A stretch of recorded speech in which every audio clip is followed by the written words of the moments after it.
이번 시간에는 제 6-2단원 인구이동에 대해서 알아보도록 하겠습니다.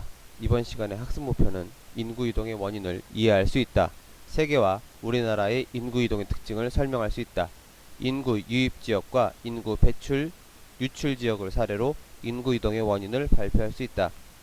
인구 유출 지역의 배출 요인을 해결하려는 자세를 갖는다입니다. 자, 시작하도록 하겠습니다. 사람들은 왜 이동할까요?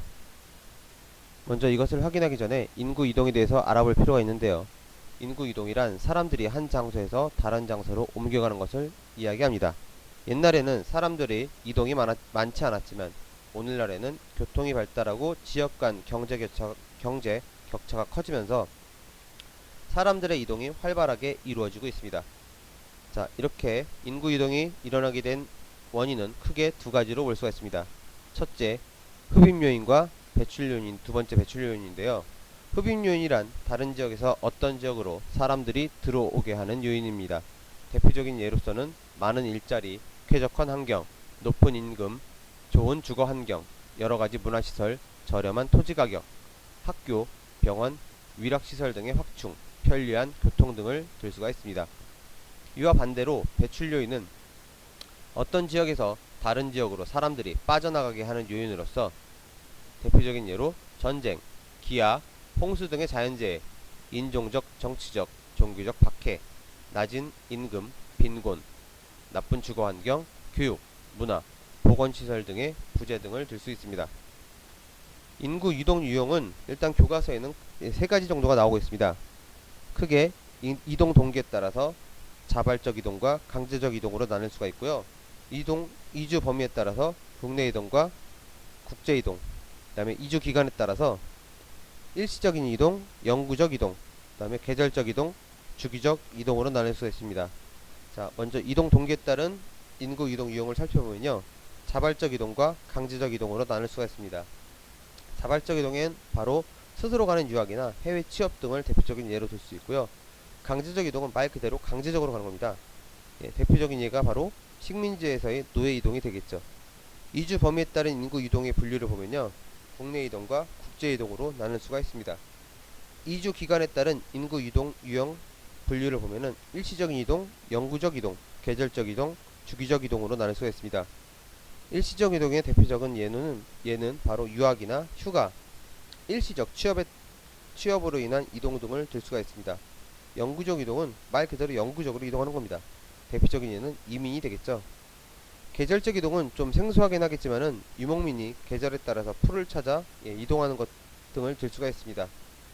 마지막으로 주기적 이동은 대학생이 학기 중에는 학교 근처에 살다가 방학이 되면 집으로 가는 것이나 혹은 직장인이 집은 서울인데 직장 위치가 제주도라서 주말에만 집으로 이동하는 것을 들 수가 있겠죠.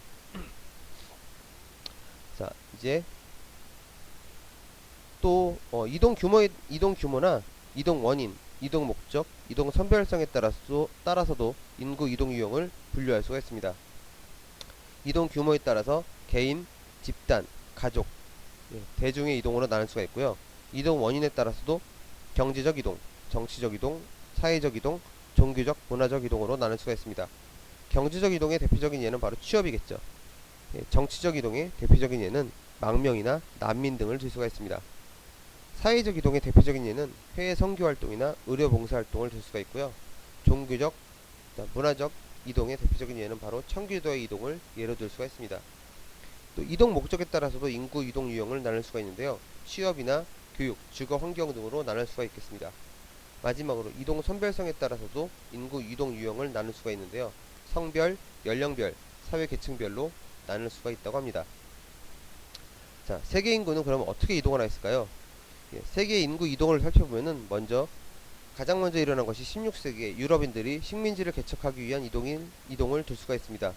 이들은 인구 이동 유형에 따라서 자발적 이동, 집단 이동, 영구적 이동, 국제 이동으로 인구 이동 유형을 나눌 수가 있고요. 또한 18세기에 아프리카 흑인 노예들의 이동을 들 수가 있는데요. 이들의 인구 이동 유형을 살펴보면은 강제적 이동, 집단 이동, 영구적 이동, 국제 이동으로 들 수가 있습니다. 자, 세 번째는 중국 화교들의 일자리를 찾기 위한 이동을 들 수가 있는데요. 이들은 역시 인구 이동 유형으로 살펴보면은 자발적 이동, 경제적 이동, 국제 이동, 취업으로 나눌 수가 있겠죠. 자, 또한 최근 개발도상국에서 선진국으로의 이동을 들 수가 있는데요. 이들은 자발적 이동이고 국제적 이동이며 경제적 이동이고 취업, 교육의 이동이 되겠죠. 마지막입니다. 최근 아프리카나 유럽 동부에서의 난민 이동이 있는데요. 이들은 강제적 이동이며 국제적 이동이며 정치적 이동입니다. 혹시 궁금하실 수도 있겠는데 지금 제가 하는 것은 인구 이동 유형에 따른 유형을 갖다가 이제 각 사례별로 나눈 것이 되겠습니다. 그러니까는 다시 한번 보면은 유럽인들의 식민지 개척 이동은 인구 이동 동기에 따라서는 자발적 이동이며, 그 다음에 이동 규모에 따라서는 집단 이동, 또 이주 기간에 따라서는 영구적 이동, 또 이주 범위에 따라서는 국제 이동이 된다는 이러한 뜻입니다. 나머지 2, 3, 4, 5번도 마찬가지가 되겠습니다. 여러분들이 한번 확인해 보시기 바랍니다. 자, 이제 119페이지네요. 인구 유출 지역과 인구 유입 지역의 특징입니다. 인구가 유출되는 지역은 주로 일자리가 부족하거나 또는 낮은 소득 수준, 1차 산업이 비중이 큰 것이 특징인데요. 이렇게 됨에 따라서 기술이 있는 사람이나 또는 남자들은 돈을 벌기 위해서 외국으로 떠나게 되겠죠. 자, 외국으로 떠난 인구 유출 지역은 노동력이 부족하게 되고 남자보다는 여자가 당연히 많아지게 될 겁니다. 이에 따라서 인구 유출 지역으로 외화가 결국에는 송금되게 되겠죠. 외화가 송금된다는 말은 외국으로 돈을 벌기 위해서 떠난 기술 있는 사람이나 남자들이 고국에 돈을 보낸다는 것을 의미하고, 이 돈은 가족의 생활과 경제 발전에 큰 도움이 됩니다. 대표적으로 우리나라도 이제 어떻게 보면 인구 유입 지역이 되는데요. 인구 유출 지역으로 대표적인 데가 우리나라에 많은 외국인 노동자들이 들어오는 나라인 필리핀이나 아니면은 베트남, 태국 이런 나라들이 바로 인구 유출 지역으로 들 수가 있겠죠. 자, 인구 유입 지역은 임금의 수준이 높은 편입니다. 또한 단순 노동력이 부족하지 않은 특징이 있고 2차와 3차 산업의 비중이 크다는 특징이 있습니다. 이러한 지역에서는 돈을 벌고자 다른 나라에서 사람들이 들어오게 됩니다. 우리나라도 이제 인구 유입 지역에 속하게 되는 것이겠죠. 자, 돈을 벌고자 다른 나라에서 사람들이 들어오게 되는데, 즉 인구 유출 지역에서의 인구가 인구 유입 지역으로 사람들이 들어오게 되는 거겠죠. 자, 이렇게 인구 유입 지역은 청장년층의 인구의 비중이 자연스럽게 높아지게 되는데요. 또한 이에 따라서 여자보다는 남자가 훨씬 더 많아지게 됩니다. 그래서 결과적으로는 인구 유입 지역은 노동력 부족 문제가 완화되긴 하지만은 유입 인구가 겪는 문화적 차이, 즉 노동력 부족으로 인해서 들어온 이 외국인 노동자들이 그 나라 즉 유입 지역에서 겪는 문화적 차이 때문에 여러가지 문화의 문제가 발생하게 됩니다. 자, 그렇다면 우리나라 인구 이동은 어떻게 이루어졌을까요? 우리나라는 크게 일제강점기, 그 다음에 광복 이후, 그 다음에 6.25 전쟁 시대, 1960년대 이후, 또 최근의 형태로 나눠볼 수가 있는데요. 일단은 일제강점기를 먼저 살펴보면은 북부지방의 공업 발달에 따른 이동과 일제의 탄압으로 인한 국외 이주가 나타납니다. 지금 지도에서 보시는 바와 같이 주로 외국으로 이동 혹은 북쪽에 산업시설이 많기 때문에 이 산업시설로 이동이 두드러지게 나타납니다. 광복 직후는 광복 이후 일본과 중국 등에 나가 있던 해외 동포들이 대거 귀국하면서 국외에서 국내로의 이동이 훨씬 더 많아지게 됩니다. 자, 세 번째 6.25 전쟁인데요. 이때는 전쟁으로 인한 피난민들의 이동과 북한 주민들의 월남이 두드러지게 나타납니다. 그림에서 보시는 바와 같이 북에서의 이동, 그 다음에 또 북한 주민들의 월남이 나타나게 되는 거죠. 자, 1960년대에는 수도권과 남동 임해 공업 도시들이 급성장함에 따라서 이촌 향도 현상이 나타나게 됩니다. 이에 따라서 보시게 되면 알겠지만은 수도권과 혹은 남동 임해 공업적 부산과 경상도를 이쪽을 중심으로 해서 인구 이동이 많이 나타나게 됩니다. 또한 이촌향도 현상을 들 수가 있는데요. 농촌의 인구가 감소하면서 도시로의 인구가 집중하는 것이죠. 다시 한번 보면은 도시로의 인구 집중이 현저하게 증가하고 있다는 것을 확인할 수가 있습니다. 자, 마지막이죠. 최근입니다.